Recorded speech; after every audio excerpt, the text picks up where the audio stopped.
ચમન શીશ કાટલે મત દગાવજે મન. આ શીશ હાટે જો ભક્તિ મળે ને તો હોંગી જાણજે ચમન. એવા બલિદાન જેના કરવત મેલી માથા વેરાવ્યા, કાળજ કાપીને ધરતા. કરવત કોને મેલાવેલું ખબર? મોરધ્વજે. રાજા મોરધ્વજ થયા ને, એને ધર્મ માટે ભક્તિ માટે દાન માટે કરવત મુકાયું હતું માથે.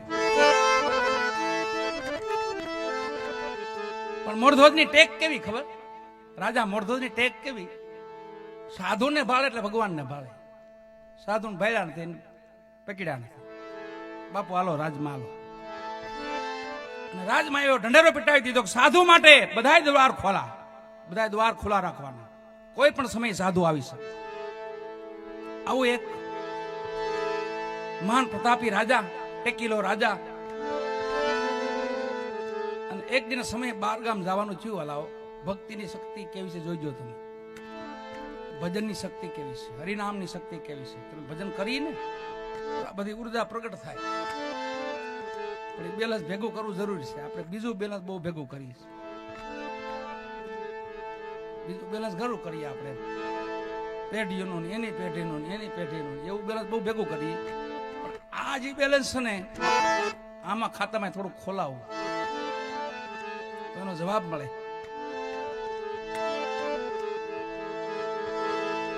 બારગામ જવાનું છું મોરધ્વજને. મોરધ્વજે એ રાત પડી અને 4 ચોરે નક્કી કર્યું કે આજ રાજા નથી, રાજમાં ચોરી કરવી છે. જોજો સંઘથી શું થાય છે. નકર ચોર હતા. આજ આપણે રાજા નથી, રાજમાં ચોરી કરી. પણ કે જવાની મનાય છે એમ તો આપણે ઓળખી જાય બધાય. તો કે ન્યાય છૂટ આપી છે રાજાએ, સાધુના વેહ પેર લઈ એટલે શેઠ લગી પોગી જાવ, કોઈ રોકશે નહીં આપણને. આ મોરધ્વજ નગરીમાં થયું આવું, આવી ઘટના ઘટી. સાધુના વેહ પહેર્યા અને 4 ચોરને જ્યાં નીકળે સાધુ બધા દ્વારપાળ બધા ઉભા હોય ને આમ પગે લાગે બિચારા. જાઓ જાઓ બાપુ જાઓ, જાઓ બાપુ જાઓ. રાતના 12 વાગી ગયેલા. ઠેઠ મેલ લગી વહી ગયા. રાણીનો મેલ તો ન્યા લગી વહી ગયા, કોઈ રોકે નહીં. આ તો ચોરી કરવા આવ્યા હતા. અમુક હારી હારી વસ્તુ લીધી. પણ રાણી જ્યાં હુતા હતા ને એના ડોકમાં એક એવો અમૂલ્ય કિંમતનો હાર પોતે પહેરેલો. એટલે ન્યાયક ચોરની નજર ગઈ કે લીધા જેવું તો આ છે. પણ કે રાણી ઉઠી જાય તો કે ઉઠે તો કે મારી દેવું હરખું કામ તો પડ્યા રહે. તો હારનો માથે લેવા ગયા ને હાર તો રાણી જાગી ગયા. જાગી ગયા તો એક ભાઈ એક હથિયાર મારી દીધું ને મગજમાં, તો રાણી મૃત્યુ પામી ગયા. હાર લઈને ચોર બહાર નીકળ્યા. હજી મોરધ્વજની નગરી વટે નો વટે, એની સીમાડો વટે નો વટે, તો સામેથી મોરધ્વજ ઘોડું લઈને હાલ્યા આવે આમથી. વાલા રાતના સાધુને જોઈ ગયા ને ઓહો, મારા નગરમાંથી સાધુ પાછા વળી જાય છે. મારા નગરમાંથી સાધુડા પાછા વળી ગયા. પોતે અશ્વમાંથી હેઠા ઉતર્યા, બધા સંતોને પગે લાગ્યા. અરે પ્રભુ, મારી હાજરી નથી એટલે તમે વહી જાવ છો, હાલો હાલો પાછા હાલો. બોલ્યા કે પાછા તો ત્યાંથી તો આવ્યા છે, પાછા ત્યાં સાધુનો વેહ પહેર્યો હતો ખાલી, સાધુ કે હતા નહીં અને ત્યાંથી તો આવ્યા હતા. રાજા કે નહીં, મારા પ્રાણના હમશે, મારા હમશે. તમને અન્ન પાણી કર્યા સિવાય તમારે જવાય ને. એકાબીજા સામું જોવા માંડ્યા કે ના તો રાજા સર નાઈ ન પડે, હાલો જાય. બીજું ધીમા ધીમ પાછા હતા જ મેલમાં આવીને બેહાડ્યા. આસન દીધા સંતોને. ભક્તિ હવે જોઈજો, ભક્તિ શું કહેવાય. આ મોરધ્વજની ભક્તિ હતી. ત્યાં બેઠા બેઠા અવાજ માર્યો, એ સતી સાંભળો છો? સતી, આપણે ત્યાં સંતો પધાર્યા છે, એના સન્માન કરવા છે, એને અન્નપાણી કરાવવા છે. જલ્દી એને વધાવવાની સામગ્રી લઈને આવો, થાળ લઈને આવો. ચોર બેઠા બેઠા વિચાર કર, રાણી નાગણી મારીને જાય છે, તો રાણી ઉભા કેમ થાય? રાજા બોલાય બોલાય છે. પણ એક અવાજ, બીજો અવાજ, અને જ્યાં ત્રીજો અવાજ આવ્યો ને, તો એ રાણીને માર્યા હતા ને, એ રાણી હાથમાં ફૂલનો થાળ લઈને આમથી હાલ્યા આવે. ચોર આમ જોઈને આમ જય શ્રી રામ થઈ ગયા. ઓહો, આ બધું છે હું આગળ તો આને મારીને જાય છે. આપણે સંતોને વધાવ્યા, બેહાડ્યા, આસન દીધું, હવે તમારે ક્યાંય જવાનું નથી, અહીંયા જ રોકાઈ જાઓ, તમે જ મારા ભગવાન છો. ત્યારે હામું જોયું, નક્કી કર્યું કે હવે આ પહેર્યું બરાબર છે, હવે કઢાઈ નહીં. આવો નજરો નજર ખેલ જોઈ ગયા પછી કઢાઈ આવી કે ચારે ચાર સંતો સ્ટોરમાંથી સંતો બની ગયા અને મોરધોજની નગરીમાં આજીવન જેને ભજન કર્યું અને મોરધોજ માટે ભજન કર્યું. રાજા મોરધોજ માથે આની માથે કાંઈ અને રૂવાડાને કઈ વાંકો ન થવો, વાળ વાંકો ન થવો. અને ભગવાન વિષ્ણુ નારાયણ પ્રાર્થના કરી, પ્રભુ આની નગરી માથે કોઈ ચોર હું કોઈ વ્યક્તિનો આવાજ હોય ચક્ર માથે મૂકી દીધું, ચક્ર ભગવાનનું. કોઈ જીવાય ન જાય, કોઈ જીવ આવે નહીં. એમાં યમરાજ આવ્યા, જોયું તો ચક્ર ભગવાનનું કે ઓહો આમાં કેમ જવું. પછી ભગવાનને પ્રાર્થના કરી, પ્રભુ આપનું ચક્ર હટાવો તો મારે ઘણાના જીવ લેવાના છે, ઘણા મર્યા વાકે જીવે છે, મારી વાટ જોઈને બેઠા છે. મોત ખાલી આપણે કહીને હે ભગવાન મોત નથી આવતો, ખાલી વાતું થયો. જો સામે આવી જાય ને તો પછી એ ખેલ પાછો બીજો હોય. એક ડોહીમાં છે ને સાણા વીણવા ગયેલા, તેમ આખો મોટો હુંડલો ભરાઈ ગયો, ડોહી ઉપીડ્યો નહીં. હું પછી ડોહી નિહાકો નાખીને બેઠી ગયા.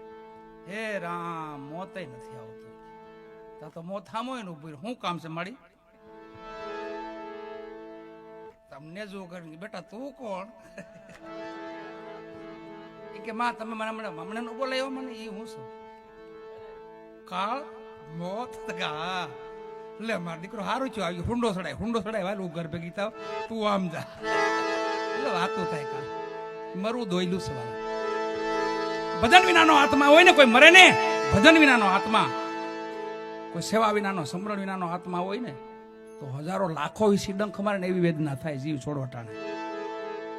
લાખો વિશે આપણે કરડે જે વેદના થાય ને.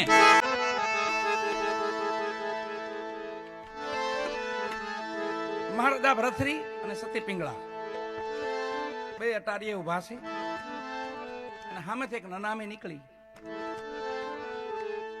પુરુષ વહી ગયેલો, એની પાછળ એની પત્ની સતી થવા જાય છે પાછળ.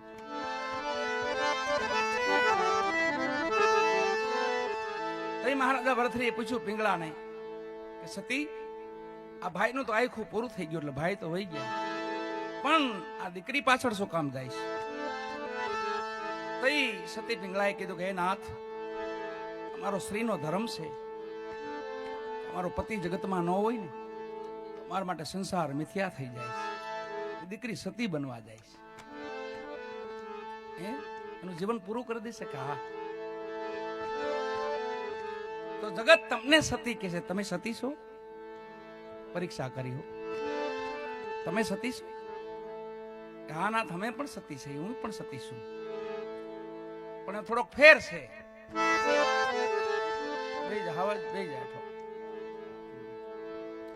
હવે છૂટો થઈ ગયો છે.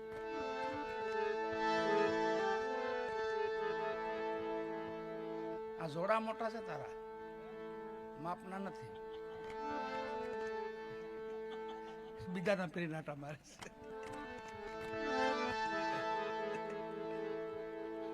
એટલું બહાર છે.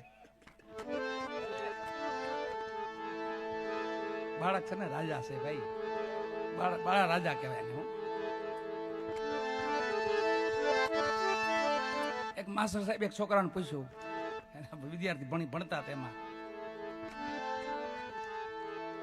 કે 100 ઘેટા હોય એમાં એક નીકળી જાય એમાં કેટલા વધે? તો છોકરો કે કાંઈ વધે જ નહીં સાહેબ. અરે 99 વધે કે ન વધે સાહેબ. ભરવાડનો છોકરો હતો, એને ખબર હોય ને કે સાહેબ એક હાલતું થાય ને બધા હાલતા થાય, કોઈ વધે જ નહીં વાહી. આ ગણિત તમારી પાસે ન હોય. બાળક છે ને રાજા છે, પણ એવડે જો ભજન સાંભળે છે એ મજા છે મોટી. એને ખબર પડી જાય ધીમે ધીમે કે આપણે કાક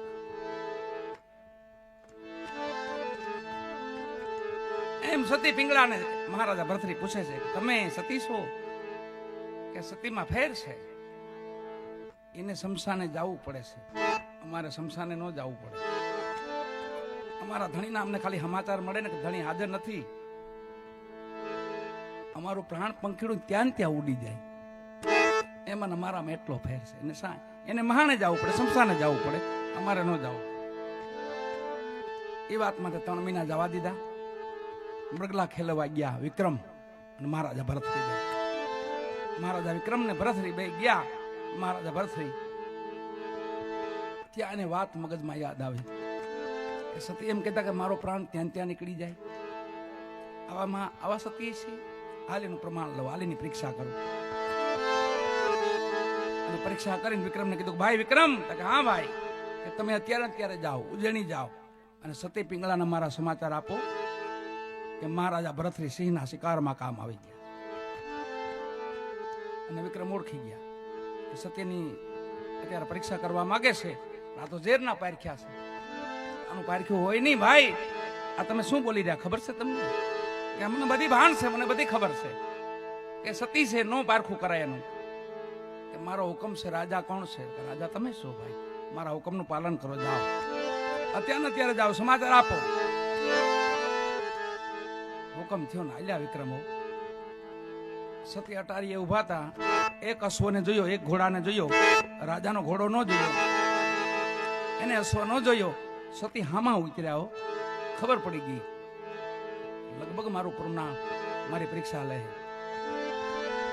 વિક્રમ હજી અશ્વમાંથી ઉતરે ન ઉતરે. સતી આવી ગયા હામાં.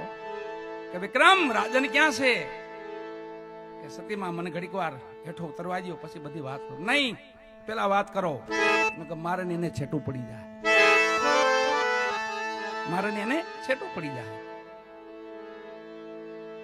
તો ભાભીમાં સાંભળો, મારા ભાઈને સિંહની આરે ધીંગાણું થયું. એમાં મારા ભાઈ સિંહના શિકારમાં કામ આવી ગયા. ખાલી શબ્દો નીકળ્યા અને માં ભગવતીને પ્રાર્થના કરી. માએ સતી પિંગળાએ પ્રાર્થના કરી અને જોયું તો ભરતરી જીવતા હતા. કીધું પણ મારું પ્રમાણ લેવાય છે, મારી પરીક્ષા લેવાય છે, પણ આ સમયે મારે એને પ્રમાણ દેવું જ પડશે. અને માં ભગવતીને પ્રાર્થના કરી. વાળા જમણા પગના અંગૂઠે અગ્નિ.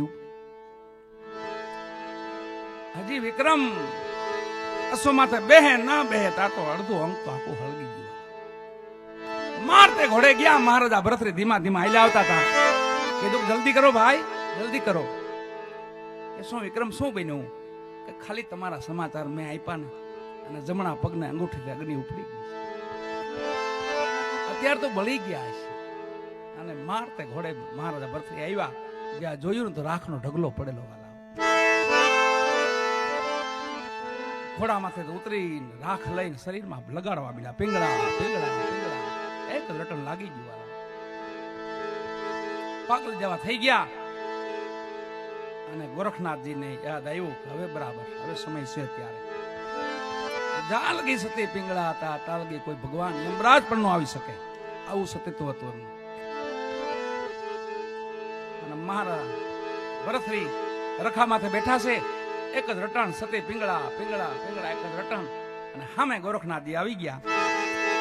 આવીને માટલી ફોડી હામી અને ઈ રોવા માંડ્યા. મહારાજા ભરતરી સામું જોયું તો યોગીરાજ, અરે યોગીરાજ, આપ શા માટે રોવો છો? અરે રાજન, તમે શા માટે રોવો છો? મારી તો સતી પિંગળા ગઈ એ માટે હું રોઉં છું. કે મારી આ માટલી તૂટી ગયા, ફૂટી ગઈ. વર્ષોથી મને પાણી પાતી, એવું ટાઢું પાણી થતું, હવે ફૂટી ગયું, એનું શું કરવું મારે? અરે યોગીરાજ, માટલી તો માટીની છે, મળી જાય. તો તમારી સતી પિંગળા ક્યાં સોનાની છે? ઈ પણ માટીની છે, ઈ મળી જાય. સુધીમાં આવી ગયા. હા, પાગલ અવસ્થા હતી માંથી સુધીમાં આવી ગયા. મારી પિંગળા મળી જાય? હા મળી જાય. મારી માટલી લઈ આવો. હુકમ થયો. માટલી આવી, પાણી ભરેલી. એ રાખ પડી હતી ને એની માથે ગોરખનાથજીએ 3 અંજળી મારીને માયાવી પિંગળા ઉભા કર્યા. વાલા માં સતી તો વહી ગયા હતા, પણ માયાવી પિંગળા ઉભા કર્યા ને પાછું ભરતીની યાદી અપાવી. મેં તમને કીધું નતું કે મારું પ્રમાણ ન લેતા, મારી પરીક્ષા ન કરતા. હાવ સુધીમાન થઈ ગયા. પોતે પાછા રાજમાં ગયા અને પછી ઈ પિંગળા નામ મોહ બંદર માંથી મુક્ત થાય મહારાજા ભરતરી. જાલગી સતી હતા. તાલગી તો ડોકાઈ ન.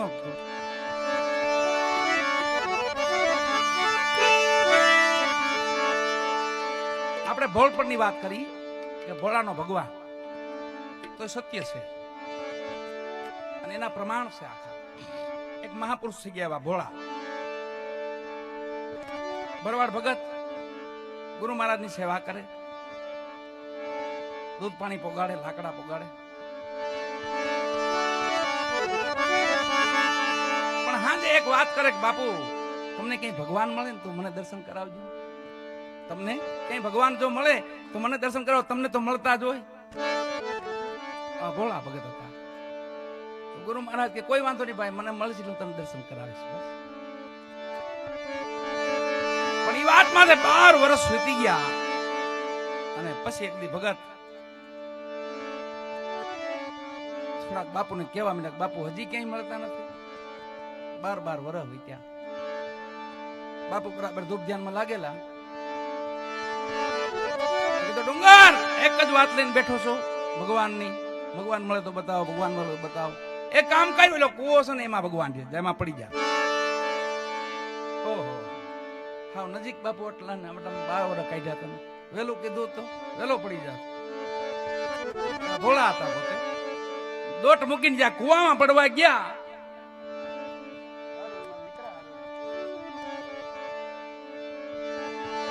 કુવામાં પડવા ગયા તો ભગવાને તેડી લીધા એને. ભગવાન આવ્યા, સ્વયંભૂ નારાયણ આવ્યા, વિષ્ણુ ભગવાન આવ્યા. આવીને તેડીને બહાર કહ્યા, ભગત હું કામ મરી જાઓ છો બાપા? તો એને સામે જોઈને કે તમે કોણ છો? ઓળખતા નથી પોતે. હું તમે કોણ છો? કે તમે રટણ કરતા તમારા ગુરુ પાસે ભગવાનના દર્શન કરાવો. ભગવાન શું? તમે ભગવાન છો? તમને કઈ સંશય છે? કે હા. એનું શું કારણ? એનું કારણ એ છે કે તમારી જેવો આમાં છે ને, અમારા ગામમાં કે વ્યાસ લોકો રમવા આવે ને, તમારે જેવું પાત્ર પહેરે આવું હોય કે સવાર પાછું કાઢી નાખે. એમાંથી તો નથી ને, એમ ખોટા તો નથી ને, બહુરૂપી તો નથી ને. ભગવાન કે નહીં, બહુરૂપી નથી, હું ભગવાન છું, નારાયણ છું. પણ ભગત તમને ભરોહો કેમ આવે તો કયો? એ કે મારા ગુરુ કે ભરોહો આવે. બોલાવો તમારા ગુરુને, જાઓ. તમે વહી જાઓ તો એમ ન જાઓ, આવી ગયો થોડો જાઓ. તમને ભેગા લઈને જાય એમ ન જાઓ. તમે થોડા મુક્તો જાવ અહીંયા. પણ મને એ ભરોહો ન, તમે ભાગી જાઓ તો ભગત હોય તો ખેડી ખંભે રાખતા. ભરવાડ ભગત ને ખેડી હોય જ. એ ખેડી જે હતું ને, ભગવાન કોહ ને પૈયે બાંધ્યા. કોહ નું પૈયું જેને જોયું ને ખબર હોય, ગઢિયાઓને ખબર હોય, બધાને ખબર ન હોય. કોહ પેલા કોહ હાલતા. અમે નાના નાના બધા ઓઠા નાખતા. હું લાંબુ લાંબુ લહ પગ ને 3 માથા ને 10 પગ. ઈ કોહ હતા. તો ઈ કોહ કહેવાય. હું એને એ ઓઠું કહેવાતો. લાંબુ લાંબુ લહ પગ એટલે નાડો લાંબો હોય એનો, અને 3 માથા એટલે 2 ઢાંઢાના ને 1 ખેડૂના. 10 પગ એટલે 2 ખેડૂના, 8 ઢાંઢાના. એક ઓઠો છે કેવું, એને કોહ કહેવાતો. ઈ કોહ છે ને, એનું પૈયું આવે, 2 લાકડ આવે, એમ એક વચ્ચે બીજું લાકડું આવે, એમ ગરેડો આવે, એમાં નાડો હાલતો. હું તો બેઠેલો છું એટલે મને ખ્યાલ છે. નાડામાં બેવાની બહુ મજા. આમ હિસકા જેવું લાગે. હિસકા જાય પાછું આવ્યો જાવ અટળ જ બેવાનું. વર્તી ડાંડા પછી રિવેસ. મેં કોહ જોયેલ છે, મને ખ્યાલ છે. ઈ કોના પૈયા ભગવાનને બાંધ્યા કહકાવીને વાહેથી. ભરવાડ ભગત ગાંઠ વારીમાં હોય, આમી હોય. પછી 2 ગાંઠ વારી વાહે હાથ રાખ્યા ભગવાનના. 4 હાથ બાંધી દીધા. વિષ્ણુ ભગવાનને 4 હાથ બાંધી દીધા. ભગવાન કે કોઈ વાંધો નહીં, બોલાવો તમારા ગુરુને બોલાવો, જાઓ. અને આવ્યા ભગત દોડતા દોડતા. ભાવપુરી મહાત્મા બેઠા હતા. બાપુ જલ્દી કરો. શું થયું ભગત? તમે મને કુવામાં પડવાનું કીધું, હું પડવા ગયો તો મને તેડીને બહાર કાઢ્યો ને એમ કે હું ભગવાન છું. અને ઓળખી ગયા કે મારો ભોળિયો ભગત છે, મારા ભગવાન ક્યાંક ધક્કો કર્યો હોય. હાલ ભાઈ ભેગો આવો, હાલ. જ્યાં જોવે ને તો ભગવાન બંધાયેલા હો, નારાયણ વિષ્ણુ ભગવાન બંધાયેલા હો. આમ જોઈ ભાવપુરી મહાત્મા ડુંગર હામાં 2 હાથ જોડ્યા. ભાઈ કે બાપુ ભગવાન છે? તો હા બેટા ભગવાન છે. यहाँ साखी लखाणी गुरु गोविंद दोनों खड़े किनको लागू पाए बलिहारे गुरुदेव ने जिन्हें गोविंद दियो बताए। ए समय की वाणी से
જાણે છે નવનાથ માયલા નાથ એ સતે પિંગળા પણ માયાવી પિંગળામાંથી બંધનમાંથી મુક્ત થયા